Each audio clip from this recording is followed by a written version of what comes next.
Shiny Happy Season 2. What a ride it's been.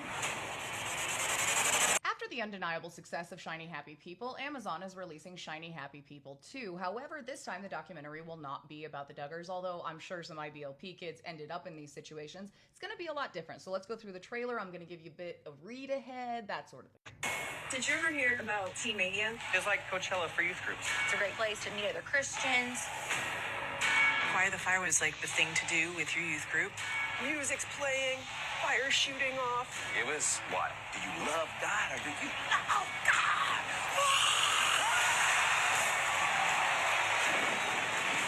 Season 2 will concentrate on Teen Mania and Ron Luce, who was the founder of Teen Mania. There were a lot of sub-programs that are absolutely horrible, but his express goal, that he was very open about, is collecting a lot of children and young people to create an army for the guy up there, which I do have a little bit of a question about that, because like he's all powerful and all of that stuff and whatever. What makes you think he needs you to do that? Couldn't he just and make it happen? So that feels like a personal thing. Even with that information, Ron actually runs a group now called The Next Generation, which has the exact same goal, the exact same focus. You can go look at their website. But let's get a look at the guy himself. And the founder, Ron Luce, He's the ringmaster. God wants to use you. We believed we were changing the world. But then, it gets weird. I'm gonna get to the point in a second, but just real quick. I didn't even know that, because you have to keep it secret. I didn't even know you were in this. Go follow this person. They got pretty good content. Anyway, continuing. And I pronounced his name wrong. It's Luce, not Lucci. Where did I get that? Maybe that's just what I want it to be. I don't know. Ron Luce, born in 1961, 64 years old, who likes to spend the majority of his time with children because there's also a lot of data out that shows that the younger people are, when they hear the message, the more likely they are to respond. And so I thought, well, I want to get to people when they're most likely. Before, we humans, we think we're smart after we get 20 or 21, 25, and we're like, we don't want to change our minds, even if all the logic is right there. That was from another documentary called Mind Over Mania, and that's what I'm giving you as your kind of read ahead. Now, if you Google it, it'll keep taking you to a YouTube page where the video's gone, but if you actually go to YouTube and type it in, the whole thing comes up. It's only about 45 minutes, and I think I might cover that separately. However, in that, they say some wild things. He's read studies about this, which, first of all, whenever you're reading a study, you should look who publishes it, because people look for biased studies. That's crazy how that works, right? But, you could do a study, or you could look at a history of criminal behavior with behavior around something that starts with a G and ends with a room, you know what I'm saying? How do you know you're in a cult if that's your normal? Teen Mania was the biggest Christian youth organization in America. At the beginning, the goal was to get teenagers on mission trips. Don't you want to go around the world and save people for Jesus? Every role was filled by teenagers. You're working 15-hour days, sacrificing yourself for this vision. It is exploiting these kids.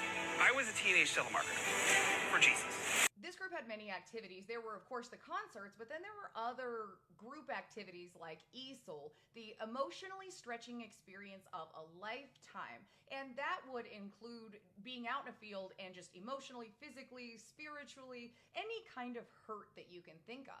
However, if you were doing the telemarketing thing, a lot of them have reported that they would go a little bit easier on you.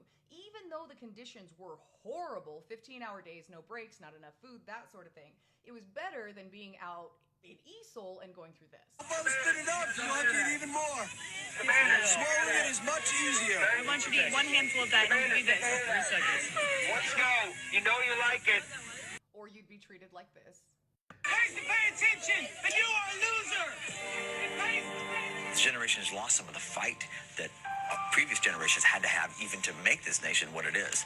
And so events like ESOL help to kind of reinstill some of that you can give more than what you think you can. So they said that all of this was about mission trips. That's what this was. We wanted to, go help the world and whatever until Columbine happened. However, I'm sorry, I don't believe that this was a recourse because of this, and we're so wonderful and ethereal and we're going to save everybody. This was probably just the plan from the beginning, and then they waited for a social event, and when that social event happened, they went ahead and pounced on the fear within that social event. Not that I'm a scientist or a Keebler elf, but if I was a scientist, I'd be a sociologist. Luce sees an opportunity. It's time for war! I'm looking at a whole army of young people who have a speaker! It's a matter of life or death. Which side are you on?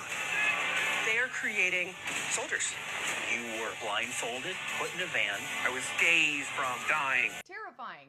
But what they're referring referring to about the van thing and like you were this close. So basically they would take these kids and grab them in the middle of the night and drop them off in the literal middle of nowhere, like 5 or 6 of them holding giant crosses, and they had to walk back to where they were supposed to be. No money, no food, no any way to do anything. We were all ready to do whatever it takes to just save the world. We need to take America back to being a Christian nation. Let me hear your battle cry tonight. These are the things I'm thinking about as a teenager. I'm traumatized. The most valuable thing you could ever do is die. Did you assume as a kid that you would die a martyr? I never thought there would be another option. Teen Mania went out of business in 2015, officially December of 2015. However, the founder has started a new group who has the exact same goal, going after the exact same demographic. This came after a flurry of lawsuits, one of which he actually got an arrest warrant for because he refused to pay the judgment. So it's been a whole mess, but apparently he found a way to rebound and was recently on the 700 Club. This comes out July 23rd, and in the meantime, before we cover this, we're going to cover Mind Over Mania, which really concentrates on the ESOL program, which was eventually changed to the Pearl program, with an equally disturbing acronym. So I'll see you there, and I hope that you guys have a good day. I will see you before that. That's like, you know what I mean. Have a good day. Anyway.